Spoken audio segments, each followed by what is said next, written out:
Hi, my name is Heather Miller, and I'm the policy administrator at the University of Southern California Human Research Protection Program. And today with me, I have Mark Sustaita, USC IRB analyst. excellent. And today we're going to be making a little video for students who are submitting studies that have to deal with medical records. Mark's going to show all of the steps. Go ahead, Mark. Okay, so what you want to do is open up a new iStar application, and here we go. Okay, so the first thing you want to do on 1.1 is select the first box here. And for 1.2 is your full title of your research project. So I'm gonna add one real quick. Student medical record study. And then also a short title on 1.3. And then on 1.4, it's just a brief overview of your research study. So I'm gonna put a quick example. So here is the purpose of the study is to identify, and then you will want to go through each point. So if there's an intervention, which hopefully there's not because you're not uh, interacting with patients, and then of course your objectives and your purpose of the study, also the study population, and uh, study methodology, and the description of study arms or study arms if you have more than one. And then study endpoints or outcomes. There should be no follow-up because you're not interacting with participants. And then plans for analysis, which will go on 1.4. 1.5, is this a clinical trial? You'll want to click no. And then for 1.6, select which IRB you're requesting review from, and that's going to be a biomedical IRB. And then for 1.7, to the investigator's knowledge, does the institution have financial and or intellectual property interest in the sponsor or the product used in this project? And that should be a no, because you are only doing medical records. And then let's continue. Okay, so for 2.1, if this is student research, what you want to do is add here. So what you want to do for student research again is you want to add, of course, student. So I'm just going to put my name just to give you a brief example.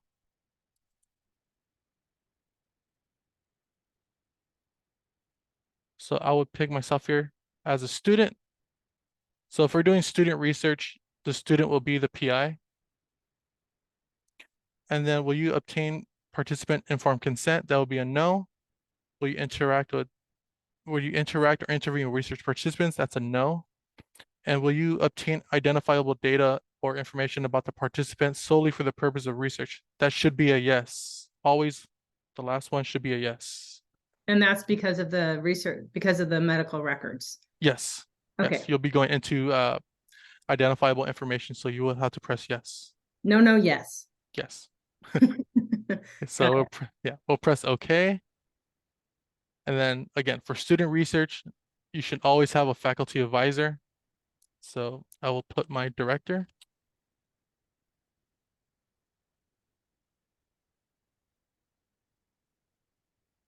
Study role will be a faculty advisor. So once again, if you're doing student research, you should always have a faculty advisor.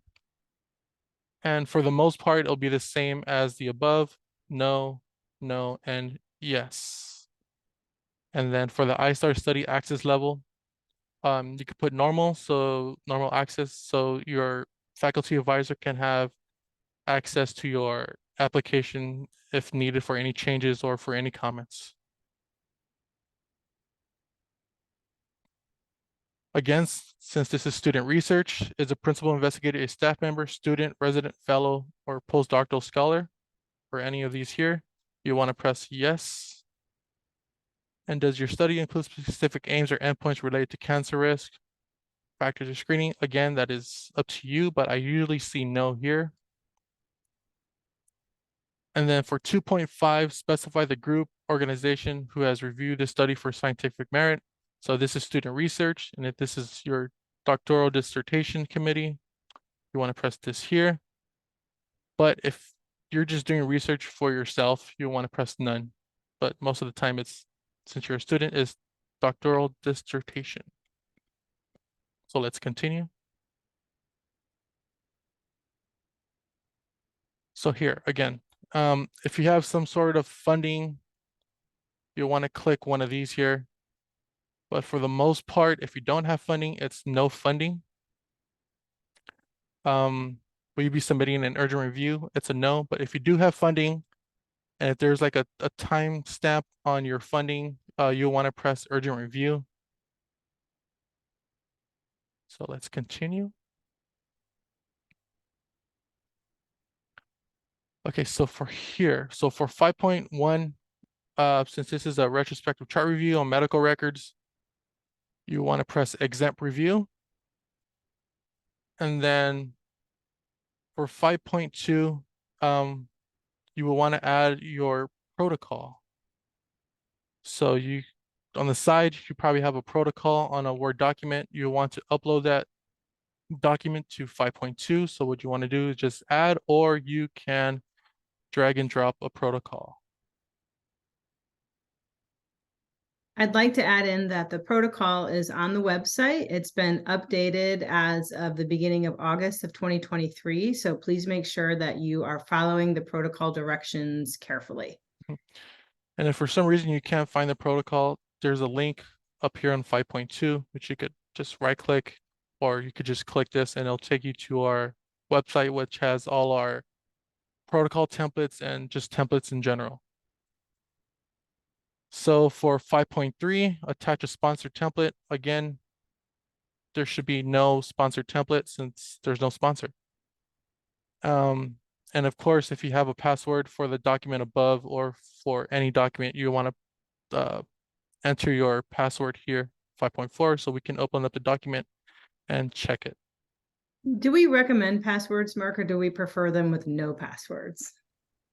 Do we So see for that? myself, yeah, I see passwords, but for myself, yeah, it's up to the student if they want to put a password or not. I'm Okay. not really particular on that. Okay. Yeah. So let's continue. Okay, so here, you will want to click whichever site you'll be doing your research on. So for this example, let's press two sites. So let's press the USC Health Science Campus, and let's select the LA County USC associated locations. Let's press continue. So once you press in your location on 6, this will pop up. So let's select Los Angeles General Medical Center and Keck Hospital of USC facilities. So when you press a DHS location and or Los Angeles General Medical Center, 6A.2, 6A.3, and 6A.4 will populate. So here you'll want to enter a room number or something similar to that. So let's just press room 1. So if you're doing research at a DHS site, one of your investigators will need a C or E number with a DHS ID number. That's a So Mark, I requirement have now. a question. If I'm a student and I'm getting records, I still Mhm. have to put in a room number? Yes, so hopefully your faculty advisor will have one Okay. because yeah, so now DHS is requiring now an ID. Okay. And what Yep. about 6A.2, where you wrote room 1? Mhm. What do I put in there if I'm just getting medical records? You can leave it blank because I do Okay. see a lot of them left blank, but if there's a room number where you can just go and take your computer and just do your research in there, you could add that too, but you can either leave it blank or you have to, or put a number, a Okay. room number. And this DHS employee ID, Mhm. that's a good thing to have prior to starting this whole process, it sounds like. Yeah, it'll be really good to have it prior, or else if you don't, you'll have to submit an amendment to add that DHS ID number. Okay. So again, the ID is now required for DHS, even if you're doing medical records. So 6A.4, will this research potentially benefit DHS patients in the future? Some might say no, but in all actuality, you will have to press yes. Because if you press no, and there's no potential benefit at all, they're gonna deny you. So please press yes. So is this research aligned with business needs and or strategic priorities of DHS? Again, here is the main point here. So you will have to press yes. Will the research be performed throughout DHS? Yes, because I have selected LA General Medical Center. So I will press yes here. And will the research have significant and direct impact on clinical operations? That's a no. So let's continue.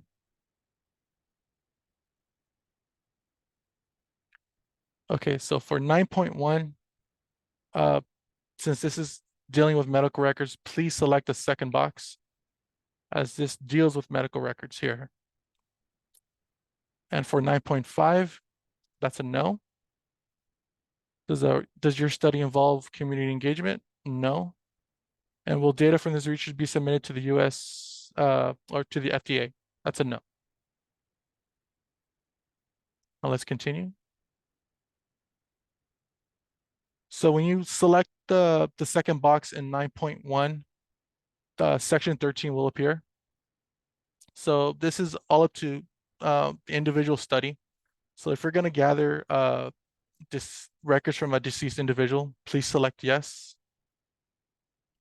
And in order to get that the application for deceased individuals for the records, you could click this this link here, and it'll give you uh, the application for it. What do most people press? Do they press no? It's about half and half. Okay. Yeah, it's So about if they half and half. press no, if they press no, that box doesn't pop up? No. Okay. Yeah. So let's press yes. Okay, so for 13.2, please list all your data points on an Excel sheet if you can. If not, a Word document is fine. But I do prefer an Excel sheet. Oh, and Mark, I should add that we're no longer going to be reviewing those. Oh, So they nice. can they technically don't have to add anything, but if they do, we may or may not look at it. Oh, okay. So Yeah. perfect. So I'll leave this blank. Yeah, leave that blank. Okay, so for 13.2.1, again, this is on an individual basis. But for this example, I will press yes here for a clinical data warehouse. And later on in this video, we're going to see something that populates from selecting this. So for 13.3, describe the method of collection for the record specimens on how the data will be analyzed. So let me just copy and paste my example here. So this is an example of what I would like to see, but you can add as much information as you want. So for example, you want to add retrospective chart review where you're doing it at. So it could be Los Angeles General Medical Center, Keck, Norris, or any of our site. And then the time frame here, and then just a little bit of information. So 13.4 is the same exact thing. I'm gonna copy and paste. Again, just please describe how your records will be identified. Will they be de-identified after analysis? Is there a password protection? Just little odds and ends here and there. So let's continue. Okay, so for 22.1, are there any special subject populations? So technically for exam 4.3 or for exam studies dealing with medical records, that should be none of the above, because if you're looking at patients' charts, all these could be applicable. And that's going to be something a little more difficult in the long run. So please press none of the above for a special subject population. Yeah, the special subject population, you would only check like if you were interacting with people, Yes. not looking at their charts. So in Yes. this case, yeah, that makes good sense. Thank you. Okay, let's continue.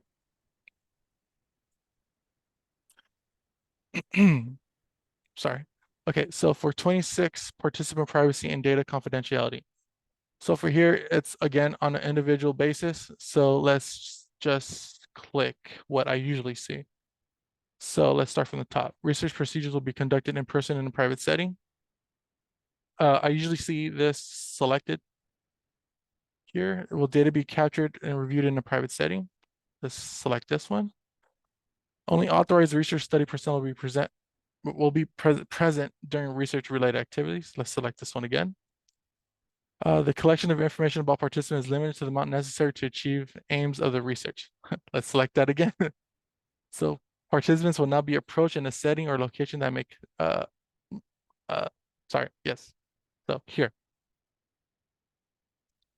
So again, since this is medical records, you shouldn't be approaching anybody. So let's leave that blank, or sorry, let's select that since there shouldn't be any interactions.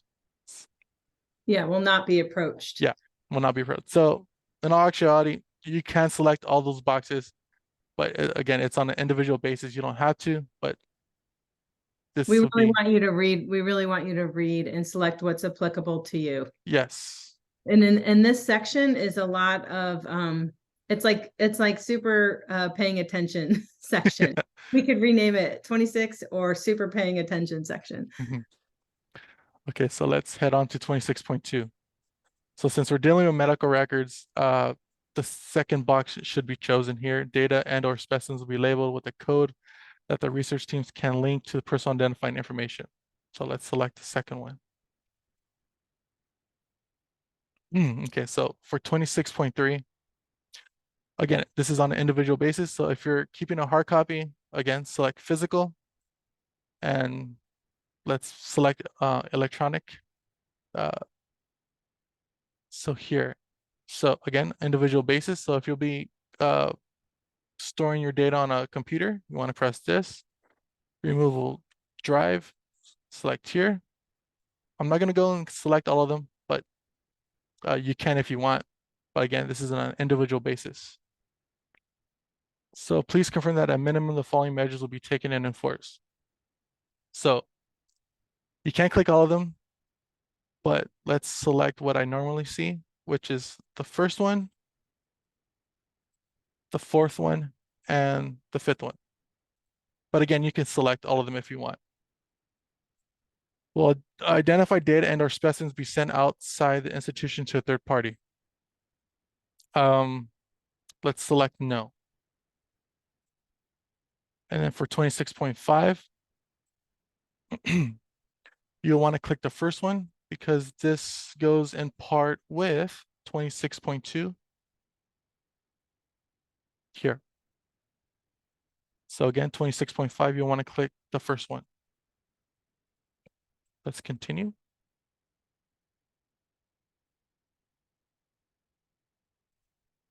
So since you're going into medical records, you will need a HIPAA waiver. So let's select yes. Do you intend to record data that contains any of the 18 elements here? So let's go and select yes, just for the example for the study. So for 35.3, you don't have to add anything here. So let's keep this blank and not add anything. Will you be recording HIV data? No. 35.5, will you be collecting or accessing mental health records? No. Will you be collecting or accessing substance abuse treatment records? No. Let's continue here. So since you need a HIPAA waiver, 36 will pop up, will populate. So for partial waiver, you want to leave this blank and select none of the above because this is only for screening and recruiting and identifying participants. So let's keep that as none of the above. What you do want to do is for 36.2 is you want to apply for a full waiver of HIPAA authorization. This will allow you to access medical records, patient medical records at your site. So let's continue. So since we selected the descendant research on section 13, you want to select all three. Let's continue. So because we selected a full waiver HIPAA on 36, 38B will populate. So for this section, this is again on an individual basis, and it should be consistent from what you're doing to keep the identity of your participants anonymous in a way. So let's select no identifiers or links. 2 identifiers will be recorded during the data collection process. So let's select that one. Data will be coded or de-identified prior to being sent outside the study team. Let's select that just in case. For 38B.2, you want to select the first one again, just to keep it consistent, and the second one. And also you can select the third one. Okay, for 38B.3, you want to select I agree. For 38B.4, since when you're dealing with medical records, you're going to have like a large number of patient records that you'll be entering. So there's no way that you'll be able to identify such a large number of participants. So you want to select the first one, and just in case the second one too. And 38B.5, the research could not practically be conducted without access to and use of the PHI or PHI because the data required for the study is only available in the PHI. And then 38B.6, you want to agree to all the above, so select I agree. Let's continue. So 39, conflict of interest. So hopefully there's no conflict of interest, or else I'll have to go to Ben Bell, which deals with conflict of interest here. So let's continue. So are there any additional supporting documents? So for here, you can add your descendant research application, and you could copy and paste it here. But since we don't require that document, you can leave it blank, but it'll be really helpful if you can add your descendant application and Where did attach they it to get? 40.1. And that was when they filled out a certain option and something popped up. Yes, And they, so that'll be section 13 here. okay. Yeah. So they would have to click on the certification request. Yes, and then It takes them someplace else. yeah, it will Okay. open up this form here. And then that's the form that they would have clicked back and uploaded to section 40. Yes, so you want to Okay. upload it to section 40.1. Okay. Yeah, and 40.2, if you want to add any additional information about anything, you can add it here. Let's continue. So back in 13, section 13, we did click that we'll be accessing a clinical data warehouse. So for 42.1, you'll select what clinical data warehouse you'll be using. So since we selected Keck Facilities and LA County, we want to click both of them. But again, if you're only using one, just select one. And for 42.1.2, you want to enter an ID, a clinical data warehouse ID. So hopefully you'll have that before you start this application, and you'll want to enter it here. So 42.2, which of the following HIPAA identifiers will you be recording? So let's go ahead and start. So What I do like to see, I'd like to see is the third one to be selected, which is any sort of date in which your time frame of your study will be taking place. Of course, you want to select medical records since you'll be entering patient records. And again, if you want to click any of these boxes here, which is applicable to your research, just please feel free to select any of these. And then 42.3, do you intend to contact people identified from the data obtained from the clinical data warehouse? That should be a no, because you shouldn't be interacting with patients for medical records. Let's continue. So here, so if your faculty advisor needs any additional information or the site, you want to enter that here, but I usually see this blank. But again, it's on an individual basis. And then for 48.4, will this research be conducted through CTU? That's a no. What does CTU mean? What is that? Let's click it. Dun, dun, dun. Yeah. Oh, right. Yeah. So this is here. No. Yeah. Thank you. So 48.4 should be a no. Let's continue. So after you complete your application, you want to select submit application. But it'll always be nice just to go back and look over any of these sections here, just in case you forgot to add anything or if there's any additional information that you'd like to add here. Excellent. Yeah.